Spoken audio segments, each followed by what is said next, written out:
Welcome to another round of 2's review here at SDH. John here, Jarrett there, and it is something of an almost instant reaction after the 2-0 loss to the Miami FC. I feel like I should do that like Pat Summerall and John Madden. Murder, she wrote. Just kind of do it that way. It kind of reminds me of The Hangover with Z93 back in the day. Z! Yes. 93. Yes, that's exactly right. Oh. The Madman. Good people, the Madman, too. Yep. Instant reaction from you before we toss to everything. Instant reaction is it's more disappointment for Atlanta United, too, because it's a game where you give up an early goal, and you get an early red card, and you end up chasing the whole game, and goals change games, cards change games in this instance, and it's more disappointment, and you can feel the frustration really boiling over with the team and with management. So we'll get into the sound in just a little bit, but here's your highlights, courtesy of our friends at the USL Championship, ESPN Plus, and YouTube. Some familiar guys. You'll know their voices on the call. Alexander Zhelyazhkov, and we are underway here in Kennesaw. As you're watching here in the first 45, the Miami FC in their double blues, they're going to be working from left to right very, very quickly. Give up that early goal like you did against Birmingham, last weekend, which led to a really rough game and clinical finish. This was something that plagued them during the midweek. We'll take another look at it really quick. Segbers on the overlap and in. In the 8th minute, Mark Segbers puts it in the back of the net, going right up against your keys that we'll talk about in just a sec. But Mark Segbers gets his second goal of the season. That's the dream start that Anthony Pulis is looking for the visitors. In the FC, we'll see it right here. It's Velo, lays it off to Segbers, and there's Velo getting a 7th assist on the season. Just gets it, puts it right into his path perfectly. Segbers takes a touch. Able to put in that far corner. Justin Garces, who has been, maybe they don't hit it as cleanly as they want to because they have to hurry for a flashing for a half second. It's a good opportunity there. Alan Carlton finds Machoke. Chol launches. Big save. Connor Sparrow. Alan Carlton in pursuit. Up the middle, up and over everybody, but tracking it down. But there to defend. They're going to call a foul on Noah Cobb. That's going to be a red. Well, it takes a very weird bounce. And Noah gets him.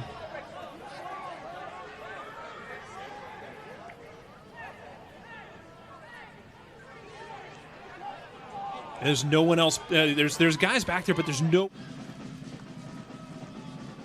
Good touch. Reed gets past Carlton, cuts centrally. Murphy wanted to pull the trigger, could not. Akinyote through ball. Rivas with the left, just missed far post. When appropriate is the key part here. Craig heads it twice. Akinyote. And here comes the Miami FC. Flag stays down and in by Florian Velo. At that point, Atlanta United 2 trying to, Again, here it's a good ball off to Velo, who's had a really good night. Already has an assist. Gets Justin Garces leaning one way and just side foots it, going the other way. That seals it up, and it's 3 huge points for the Miami FC. Such a good boy. Trying to make sure that they can keep pace with folks above them. Ball's in play. Whistle goes from Gabriela Giusti, and that's your game. Handshakes from Anthony Pulis and Jack Collison, and the Miami FC comes away with all 3 points. Then after the match, we got to catch up with some of the players. It was Bryce Washington, Efrain Morales, and then we caught up with Jack Collison. Let's hear from all 3 of them after the match. All right, Bryce. I know it's been seems like it's been a wild year for you in and out of the team, dealing with injuries. How are you feeling now, getting an extended run out, being able to kind of find a rhythm? A lot better in the past few weeks. I think I'm starting to really find my legs. I think the biggest thing for me was not so much the soreness or the heaviness of my legs. It was more so getting back to the hard breathing, pushing myself past the 45, 60-minute mark. I think the last 2 games I really started to find that fitness again, so it feels good. And how's it been in terms of building that chemistry? I know the back line has jumped around a lot. You played center back, you played right back, you played with Nelson, you played with Noah, you played with Efra. And how is it in terms of building that chemistry where you're knowing where everyone is? Yeah, I think that's the nature of the 2's. Each week in and out we have guys coming in and out of the lineup and out of the squad. It's been good. I think there's been different combinations of guys in the back, but there's kind of been a similar core, whether it's been a guy dropping in from 6 like Efrain did today, or me sliding outside to the right. So I think the chemistry's good. I think there's definitely things we can clean up on, but I think the chemistry's as good as it could be. And then, especially in a game like this, how tough is it mentally? I mean, you're playing for 60-plus minutes down a man. How tough is it mentally just to stay locked in as you're just constantly under pressure like that? Yeah, it's tough. They were getting forward a lot even when they were up. I mean, when we were even with men, they started pushing in, overloading the wings, even when they were up a man. It's hard, because the smallest thing can lead to a goal or lead to a chance. It's just staying locked in and not giving up the easy things. So, yeah. And my last one for you is about getting into the attack. I know you've done a lot of work on the defensive side of things, but it seems like you're getting more comfortable knowing when to trigger your runs into the attack and when to be in the dangerous spots. I mean, how has that been in the speed of this game, knowing when to hit your runs, when to make your moves, when to overlap or underlap? Yeah, that's been a big part of my game I've been trying to work on, especially playing outside back. As a center back, I'm obviously not running forward, overlapping, or underlapping. I think that's something each week I've been trying to work on in training and have it translate to the game. I still think I can do a little better, reading when to go, when to stay, when to pull wide, when to tuck in. But I think each game I play out wide, I'm starting to improve a little bit. Questions for Efrain?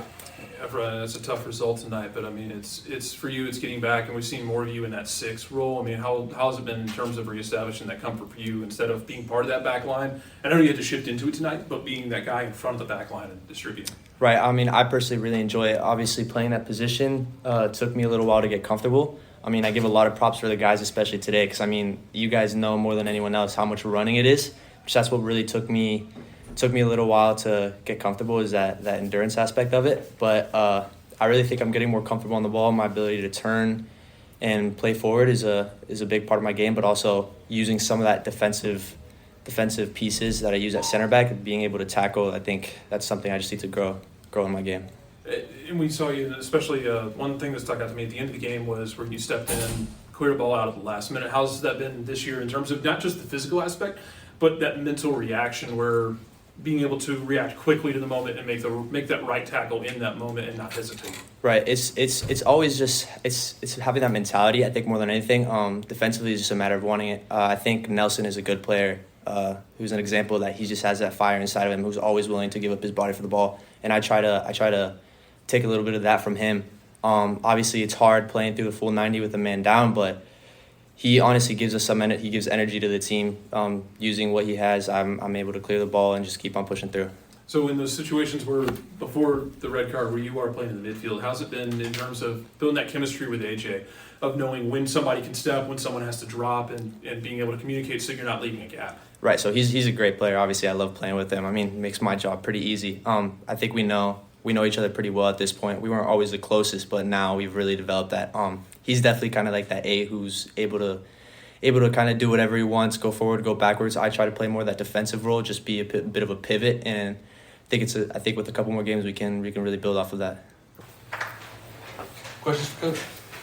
Hey, Coach, thoughts on the performance overall? I mean, the scoreline aside.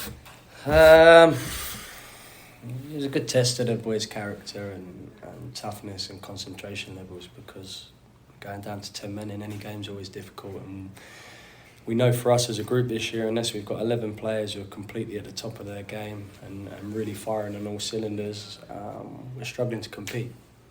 You look at their squad, they're like 28, 29, 30-year-olds, and that age gap and that experience is really been telling, especially with us losing Robbie Mertz recently as well. And for the guys to go one down early, to go down to 10 men, but then to show the ability to stay in the game right until the 90th minute was really pleasing. And it's all about experience and exposing them to moments like this. And I think they took a lot from seeing that they can stay in the game and still create opportunities. And for us, it was about finding that one moment where we could make something happen. And unfortunately, when we did get in and around the box, we just weren't clinical enough. Then, in terms of, did you get an explanation on the card itself? I give up. So. I saw you asking, but you've seen how it is all year. The frustrating thing is just the game understanding, the football understanding on some of the people throughout the entire season, and possibly the arrogance of some of them. And look, it happens. they're there to do a job, and I'm here to try and develop some players and do what I need to do. So I can't get too bogged down in that. It is what it is, and it's important that I'm there to pick the young boys out, to try and pick the battles that I feel I can fight from the touchline for them, and hopefully they can just concentrate on the game. Efrain talked about Nelson bringing that fire. I mean, it's something that's just been. Is it something that he hit the ground running with, or has it just been something that's developed in him as he's gotten more comfortable with his game? No, I think last Thanksgiving I ended up jumping on a flight to Nigeria, and straight away I see Nelson kicking the ball around, and for me he was so interesting to look at, and what he brings as a character, as a person. Of course he needs lots of work, lots of cleaning up, lots of areas to improve, but it's hard to give players that real desire to defend and to want to be a defender and to put their body on the line and to make big tackles on blocks. And now for us, myself and Omar, it's about trying to improve his tactical understanding and positioning, and obviously if we can clean him up on the ball a little bit, he's going to be some prospect. And I think his enthusiasm and love for the game and love for defending is really infectious, and certainly rubs off on a lot of the rest of the group. We saw Hamar moving all over the field last few games. We've seen him play left back. We've seen him play the left. I'm kind of waiting for him to pick up the gloves at this point, because we've seen him all over the field. But I mean, about how much of a spark does he give you, that having another guy up on the attacking left, where you can have somebody like Mikey overlap or underlap with him and create combinations? Yeah, as I said, for us to be able to compete, I think we all need to be at the top of our game, and Imar's been really, really bright in spots, and some of the stuff he does is uncoachable. It's that good and that impressive, and for me tonight he wasn't quite where he needed to be. He turned the ball over too many times, and we needed 10 players on the pitch who we could really rely on and count on. And I know for him he's disappointed to come off at the half, but that's the game, and he's got to learn from it and come back next game and ensure that he's better and more reliable on the ball. And as I said, it's hard for us to coach them in great moments that he does create, and hopefully we'll see a lot more of them between now and the end of the season. Philosophical, this is more of a philosophical question, Jack, that has to do with a lot of games in a short period of time with young players. How much of a grind is it for young players who are learning the game, learning the system, learning to play, and having to basically globe trot and play three matches in a week? What is the challenge there? It's so difficult, but I say to these kids all the day, they're blessed. They're getting to go and kick a ball around, and hopefully can create a living by kicking a ball around. So they can complain and feel sorry for themselves. And look, us as coaching staff, we're knackered. But it's the same for us. We're all living our dream, and for them, they've got an opportunity to do something really special. So when they are feeling down, when they are feeling tired, when they are feeling sorry for themselves, it's quite easy to say there's probably 1,000, 2,000 kids in Georgia alone who would be killing to take your spot. And I think that's the key message. And then on the flip side, of course we're a young team, of course we found it difficult to compete, but I just hate losing. I hate losing. And for me it's been frustrating at times, just trying to get that message across. Okay, we can talk about development, we can talk about the big picture and the process. But at the same time, we've had opportunities over the last 7 or 8 games where we probably should have gone on and win games. In Tulsa away, we're leading and they go down to 10 men and we don't get the job done. New York in the week, lead in down to 10 men and we don't get the job done. And of course we're trying to develop them as footballers and as people, but that mentality piece is a real big piece of the jigsaw, and for us it's going to be really important over these last 8 games that we try and get that message across. Okay, we're trying to develop. We can hide behind the fact that we're a young team, but at the same time it's getting to the point where winning is important, and they need to develop a side of them that it really hurts when they lose, and they enjoy that feeling when they do win, because it's great, and it's a feeling that we've missed over the past few weeks. All right, so now that we got to hear from Bryce and him coming back to full song after being injured for a while, and Efrain learning the position, being more comfortable at the 6, and understandably frustrated Jack Collison with a very frustrating week in Tulsa and in Montclair and back home in Kennesaw. What'd you think from post-match? So the thing that sticks out to me is something we talked about on the walk out, John, which is how much do you hate losing? Yeah. How much do you like winning? Because they can't be in balance. And it's hard to learn that, and it's hard to teach that. And Jack Collison, as you heard, talks about it. But you gotta hate to lose. You gotta hate it so much that you're obnoxious about it almost, to the point that winning isn't as important as hating to lose. And it's something you gotta have in your soul. And Jack Collison talked about Nelson Orji has something about him that you can't teach somebody who wants to defend that way. There are people in this world, when they play the game defensively, they want to make you miserable. You can't teach that. That's in their soul. It's in their DNA, and they were programmed with it. And there is not a delete statement you can write that can take it out of them. And the same thing I think can be said for you gotta hate to lose. Mm-hmm. And I think over the last 8 matches of the season, we will find out who those individuals are who have that in their DNA if we haven't seen it yet. But leaning forward a little bit, it's a week where they can kind of piece things together because they're going to have to at the back. Noah Cobb on the red card means that he will not be available for the trip to Segra next weekend when they go to Loudoun United. It's going to be tough. It's going to be Nelson Orji probably, and it's going to be whoever the hell they put back there. Might be Tony Tiente. Yep. Might be Efrain Morales. I don't know if you'd see Morales drop back there. He was good tonight in the 6. Then he got forced into the back line. I don't know if it would be him. I don't know if you try and bring somebody down from the first team as if you could because they're so short on people. Yeah.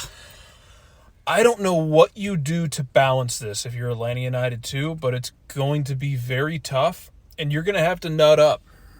That's the actual term, yes. Yes, you're going to have to. In Webster's, that is the actual term. There's an encyclopedia picture of it too, I'm sure. So that is how things are. You know, when you're chasing the match after a goal in the 8th, then you could see that the Miami FC was settling in, trying to force Atlanta United to work around 2 bricks of 4 and 2 in front of them. It's like, you're going to have to do all the hard work here. Anthony Pulis could not have scripted a better start for them. Score early, sit back, control. Then with the red, you could control it even more and just work it from side to side all the way through. And you look at the Miami FC coming out with full points after their 3rd match in a week. Pulis had played the same lineup the last 2 matches, 3 changes coming into today. And right now, I believe it was live standings after the match. They were 6th in front of Detroit City. So they did what they needed to do in the Eastern Conference chase. They did. Miami, like you said, they couldn't have scripted it better. Early lead, red card in your favor. They did what Atlanta's failed to do. Atlanta's had a couple of situations this year where they have dropped points and outright lost games up a man late in games. Mm-hmm. And, man, honestly, I think it's unacceptable. Yeah. And I think Jack Collison thinks it's unacceptable. Don't sit here and think that Jack Collison's good with all this, because I promise you he's not. I know it's about educating guys and getting them ready for the next level, but, again, you got to hate to lose.